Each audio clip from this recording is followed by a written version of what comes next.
Hey there. I already lost my pencil. My name is Becca. I am a human being. I need to review chemistry topics. I have a undergraduate degree and a master's degree in chemistry, but I have some things coming up and I need to review general chemistry topics. I find one of the best ways to review is to teach, and so I am going to record myself teaching as an exercise in bringing these topics back forefront to my brain. And if they are useful to anybody else, wonderful. If not, this is a useful exercise to me.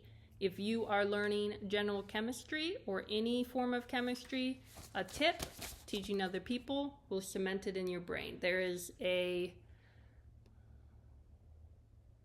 predisposition, I think, in us to avoid the frustration of not knowing something. And so often in learning, we just try to read the thing a whole bunch because then we have the answer there. But it is good at times to try to answer a thing and find that there is no knowledge there and try to get your brain to formulate it on its own before immediately providing it with the answer. That tension and friction, although very uncomfortable, is a very effective way of getting the information to then stick once your brain has provided it. If you do not let it deal with any friction, it will not learn well. So this is general chemistry. General chemistry in college is usually split into 2 semesters, and so we're going to start with semester 1. And I am using the textbook I used when I went through general chemistry. This is Chemistry, an Atoms-Focused Approach.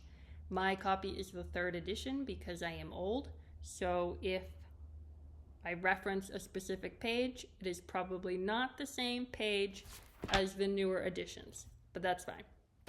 Textbooks are an amazing resource, but not all of them are created equal. Some of them are very dull and poorly organized, but I think that this is a very good textbook. So, topics covered in general chemistry first semester focus on a foundation. So we'll talk about what chemistry is, and then the people who have brought about our understanding of chemistry.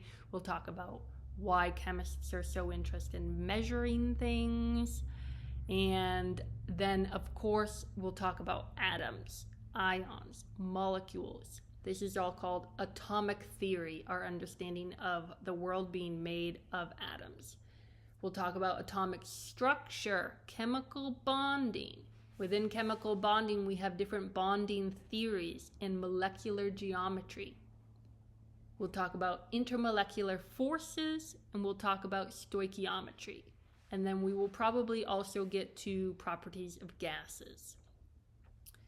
Where different teachers decide to cut first and second semester varies. But then second semester is usually more reaction focused, as in specific chemical reactions that happen in different contexts, and then the math and energy considerations that go into that. Why do some chemical reactions happen and others don't? Why do some reactions create certain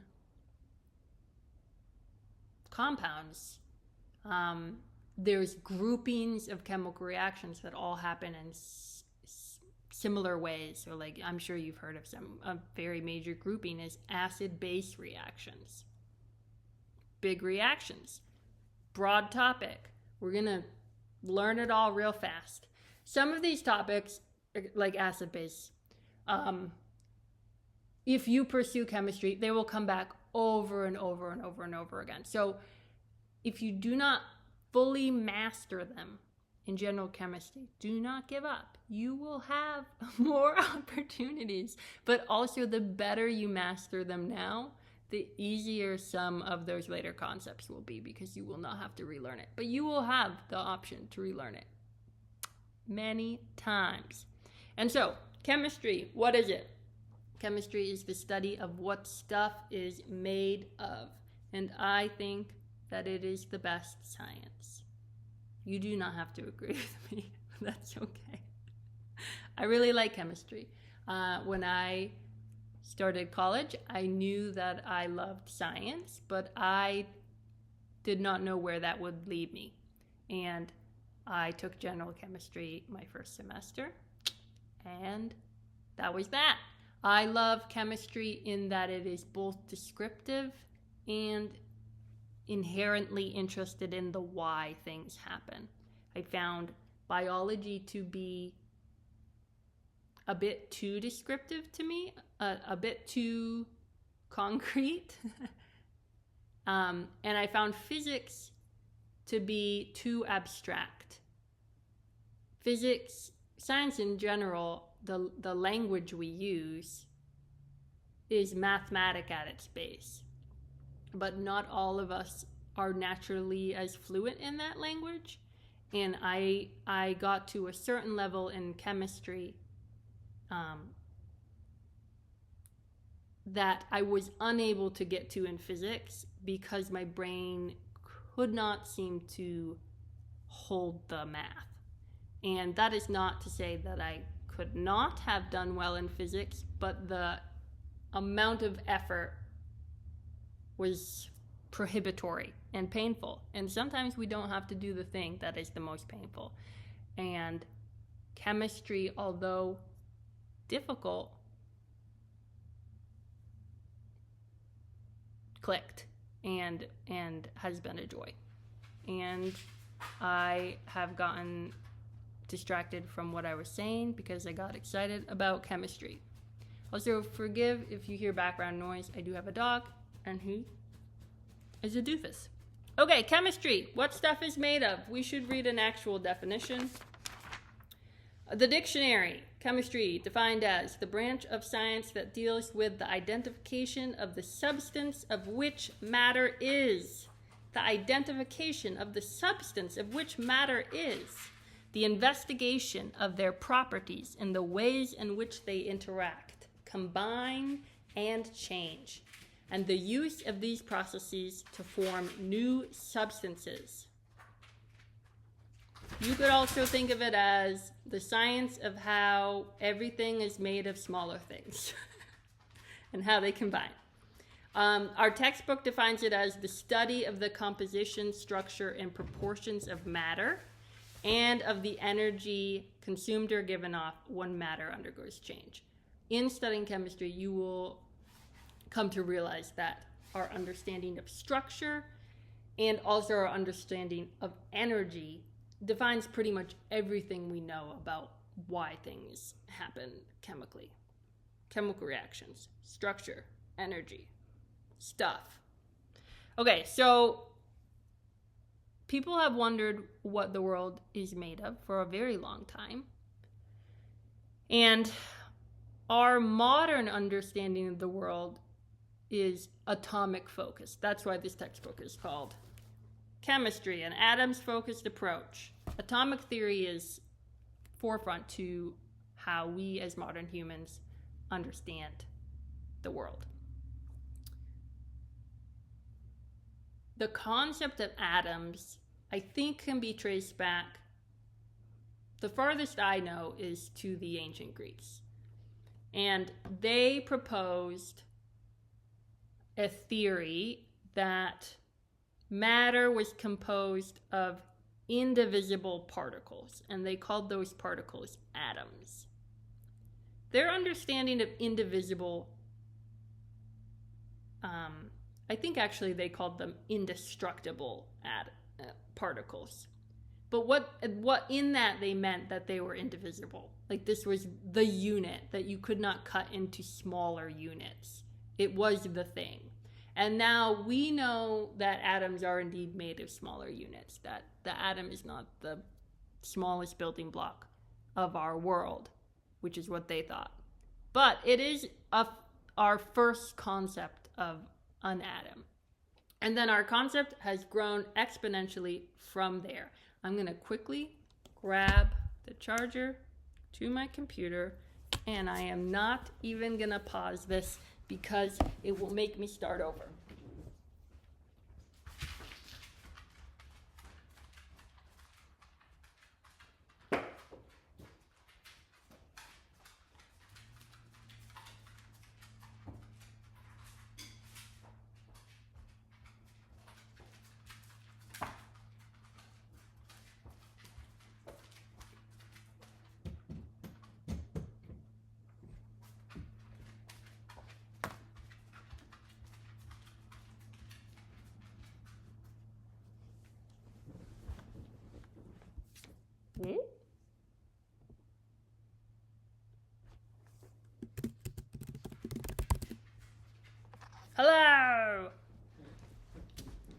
Told you it wasn't going to be polished. Okay, let me get this plugged in.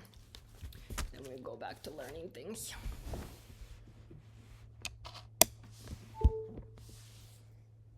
Want to say hi to Puppy? Shelly, come here. Come. Oh.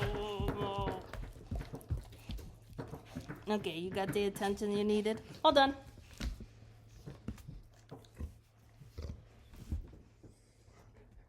All done. Okay.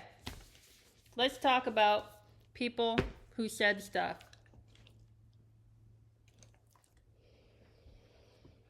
We're going to start with Antoine. Do I know how to say his last name? Antointe Lavoisier. Let's listen to Google. Antoine Lavoisier. Close. We're just going to call him Antoine. In 1789, he published what we would call a textbook. And in it, he listed substances that he considered unable to be broken into smaller substances. And so that's kind of a concept of an atom. From there, we have Joseph Proust. It's hard to pin down a year for if you wanted to be name, date, did a thing. Proust's contributions span a bunch of years. So you could say from 1794 to 1804, he worked on something called the law of definite proportions, or sometimes we call it now Proust's law after the dude. So if we just read it out, a given chemical compound contains its constituent elements in a fixed ratio by mass and does not depend on its source or method of preparation. Clunky, I know. Basically, he was looking at compounds, looking at them found in nature, and then also making them himself in his lab, and noticing that the smaller elements, when they combined to make the compound, they always combined in certain ratios. And this is intuitive to us now, because we have an understanding of molecules being made by atoms, right? If I write this, you probably know what this means. This is carbon dioxide, and I'm saying that this thing as a unit, this is a molecule. It is made of one carbon atom, and it is made of 2 oxygen atoms. And to make carbon dioxide, it will always be a combination of 1 carbon atom and 2 oxygen atoms. But this was not known then.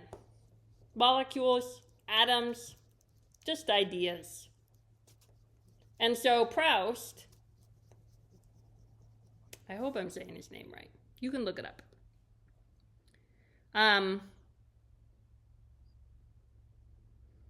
He noticed that if he created 1 gram of CO2, it would have 72.7% oxygen and it would have 27.3% carbon. So then he'd be like, what if I make 16 grams of CO2? Will that change? Guess. No! It doesn't change. It's still 72% oxygen and 27.3% carbon. Now, if we took these as ratios instead, we call this 1. This is twice as much. What does that tell us? 1 carbon atom, 2 oxygen atoms, combining. Always this ratio. So that's what Proust finds. And his research results in this law of definite proportions, which I think is a good time for us to talk about what a scientific law is. Because Proust creates a scientific law. he observes a bunch of things. Forgive me. And then he describes those observations. And that's what a scientific law is. Let's look up the actual definition. Scientific law. A concise and generally applicable statement of a fundamental scientific principle. It's a statement. It's a description of things seen. So we have the law of gravity. It's a thing we see. Things always fall down. It does not tell us why. When we ask the question why, that scientific theory, right? So even in me talking about Proust, in order to keep my head clear, I have to not just say what he found because it confuses me. I have to say why he found that, right? CO2 molecules. That's all called atomic theory. That's the answering the why of what Proust observed. And so there's a big difference between scientific laws and scientific theories. One is a description and one is an explanation.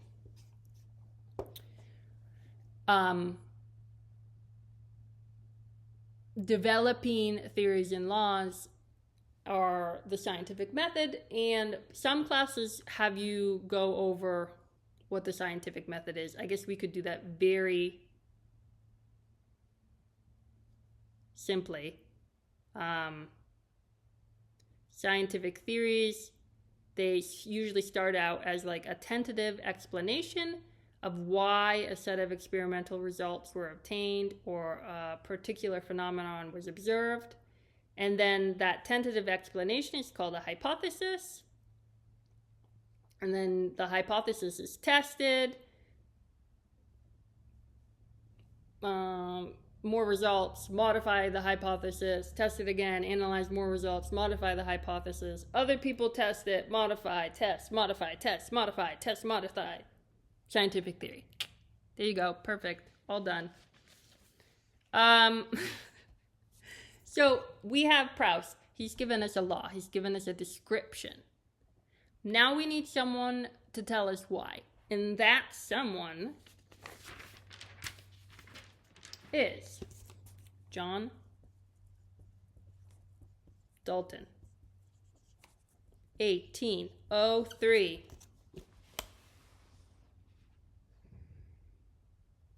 Something that Proust noticed is that even though he says it's always a certain ratio, sometimes two things combine and they create two different ratios. An example being tin and oxygen.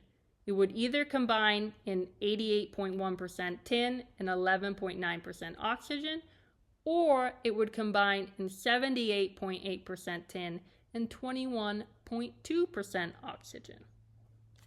Dalton also noticed this, and he did more experiments and found more things that when combined, they would not just always be the same ratios. Sometimes there would be a second set of ratios that showed up. Sometimes there would be a third.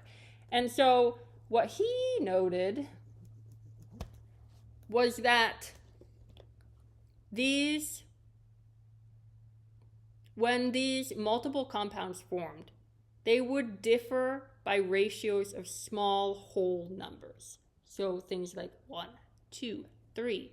Not ratios of like 7 and 2/3. They were small whole numbers. And so we can see this, right? If we have one compound, we have 88.1% SN. It made 88.1%, and let's put this on top. 11.9% oxygen. If we take that fraction, it equals 0.135. So that's one compound.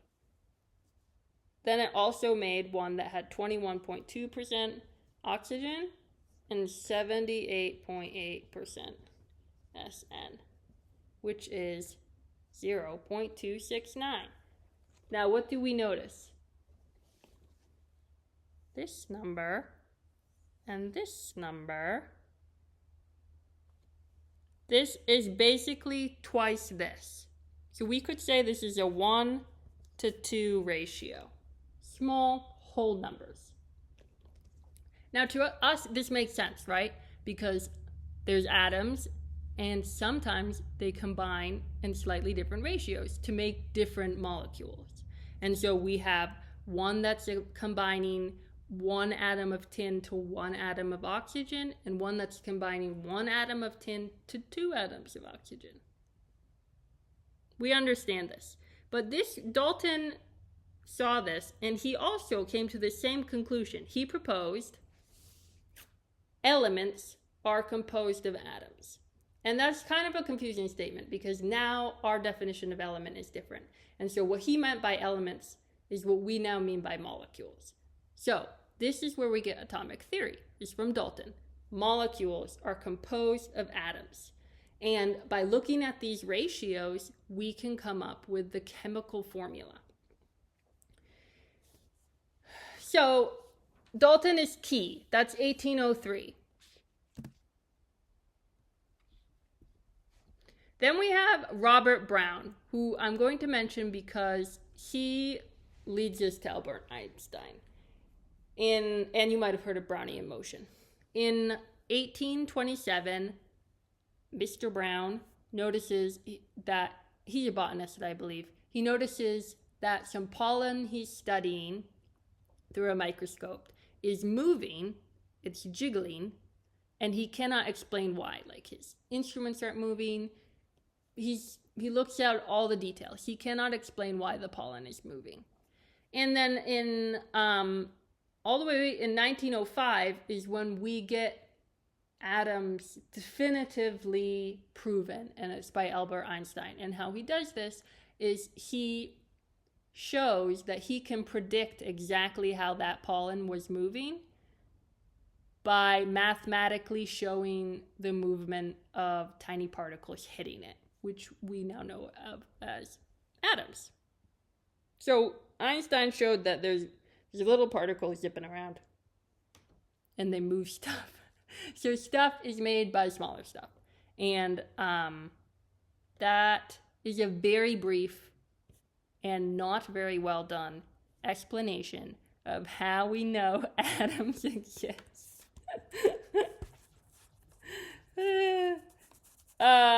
So from there, the rest of this chapter is full of a bunch of different little parts with definitions of things. And I don't think I'm going to go through the whole thing today because I'm getting tired. So I think let's do a chunk of these definitions, and then I will do a second lesson specifically on scientific notation, significant figures, and unit conversion, because those three things will be a part of your life forever in chemistry. They are vital. So let's just go through some definitions. First off, we have scientific law and scientific theory, which we already mentioned. So the scientific law is a concise and generally applicable statement of a fundamental scientific principle, whereas a scientific theory is a concise, extensively tested explanation of a widely observed natural phenomenon. So then scientific methods are the approaches to acquiring knowledge by observing phenomena, developing testable hypotheses, and carrying out additional experiments that test the validity of the hypothesis. A hypothesis is a tentative and testable explanation for an observation or a series of observations. Most textbooks on the side or within the text, they will either highlight or underline words that then they have definitions for. And those are good to check that you understand. Your professor will also often give you a list of ones you should memorize. And so often there's way more in the chapter than what you need to memorize. And then there will be a smaller list of those you should memorize. So don't memorize all of these, but you should understand them all. Then we have matter. Matter, anything that has mass and occupies space. Matter has mass, occupies space. Okay, what's mass? Mass, the property that defines the quantity of matter in an object. how much do you matter? Your mass. Was that helpful? Probably not. Okay, so then we have, if we're thinking about matter, we have physical properties and we have chemical properties. And a physical property is a property of a substance that can be observed without changing the substance into another substance.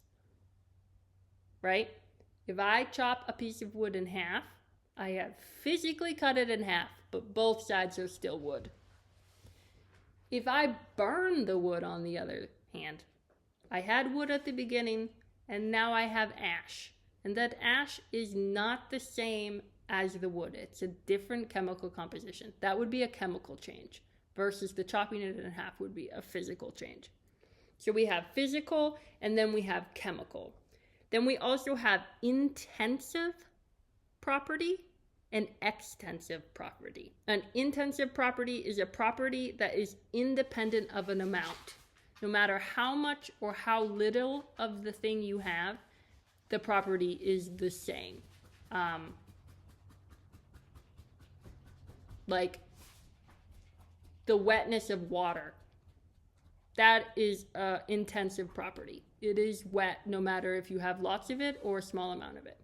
But the weight of water, right? The weight would change. An extensive property. Here, let's see if they have, in the textbook, they have a list of examples.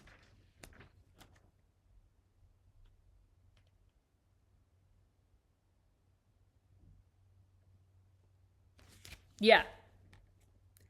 Properties like length, width, mass, volume are all extensive properties. Extensive. They depend on how much of the substance is present in a particular sample. Intensive properties, things like color, softness of the metal, malleability. Those are intensive properties. Okay, so we have a good intuitive feeling for that.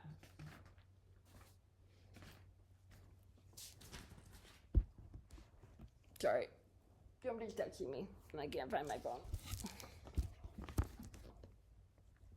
Okay, doesn't matter. Then an important thing that they just kind of plop in the middle of here because they're talking about things like volume is the definition of density. Density is the mass of an object over its volume. You have a sense of this, right? If something is very dense, it has a lot of mass for a small amount of space. Chemical reaction is the conversion of a substance into one or more different substances. This is a chemical change. We already talked about chemical properties, a property of a substance that can be observed only by reacting the substance with something else to form a new substance. Chemical bond is a force that holds two atoms or ions together. That is something we will talk in and about a lot. And it brings up the idea of an ion. And so that's actually an important thing for us to talk about.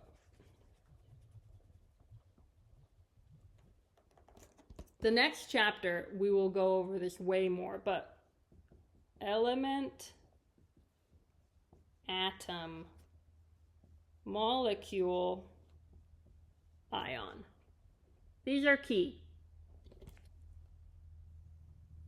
Atoms have protons, neutrons, and electrons. The protons are really what define the characteristic of the atom. And so all atoms that have the same number of protons are what we call an element. They're the same element. Carbon is an element. It always has, double check, 6 protons. Any atom with 6 protons is carbon. But there are carbons that have different amounts of neutrons.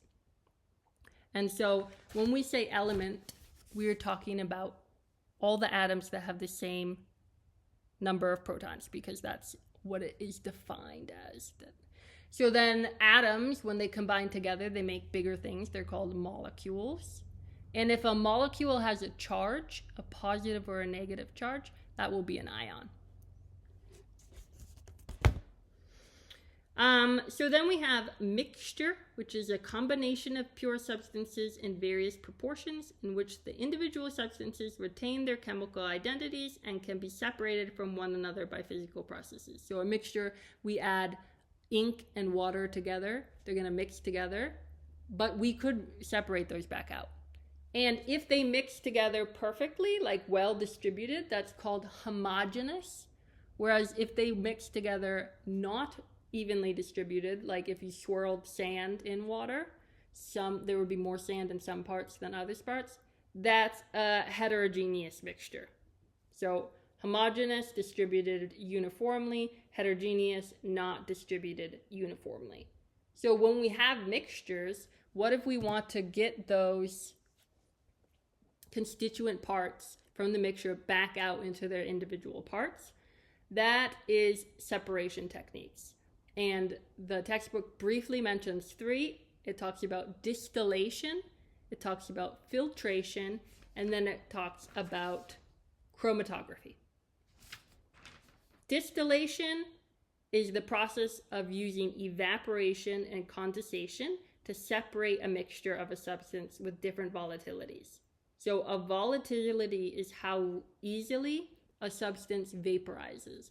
And different substances turn into vapor at different temperatures. So if you had 2 of them together and one of them vaporized sooner, you could then collect that vapor and separate it, and you'd have the 2 different constituent parts. And you're separating them based on volatility. That's called distillation. This is how we make a lot of alcohol. Filtration, a process for separating solid particles from a liquid or a gaseous sample by passing the sample through a porous material that retains solid particles. You are probably the most familiar with filtration. You have stuff mixed together, you pour it through something that has holes only big enough for one of the things to fit through, and then you have the things separated out. Filtration. Filtration can be very complex with many different filters, or it can be very simple, like pouring sand and water through cheesecloth. Filtration. Then we have chromatography, which is very cool and will come up a lot, and there will be many different kinds, but we're just going to do basic definition right now. A process involving a stationary and mobile phase, and so that's a clunky way of saying a process that has 2 different things. Often it's a solid and a liquid, and a mixture that has affinities for the 2 different affinities for the 2 phases. So the mixture has one compound in it that really loves the solid, and it has another compound that really loves the liquid. And by loves affinity, they mean like a chemical binding. They want to stay close together. And so if you push the liquid through the solid, the mixture, whichever part of it likes the solid, will stay in with the solid, and whichever part of it likes the liquid will keep moving down with the liquid. And you will end up with part of your mixture stuck in what we call a column, the solid part, and part of it out with the liquid. And there is far more complexity to that, but that is a very basic understanding of chromatography, a process involving a stationary and a mobile phase for separating a mixture based on the different affinities for the 2 phases. So I am getting tired. I think we will stop there. That leaves us with next time we will go over representing atoms and molecules, SI units and scientific notation, significant figures, and basic unit conversion, and a very quick overview of standard deviation and confidence intervals. And that will bring us to the end of chapter 1. I think that's a good place to stop. Thanks for listening to me chatter.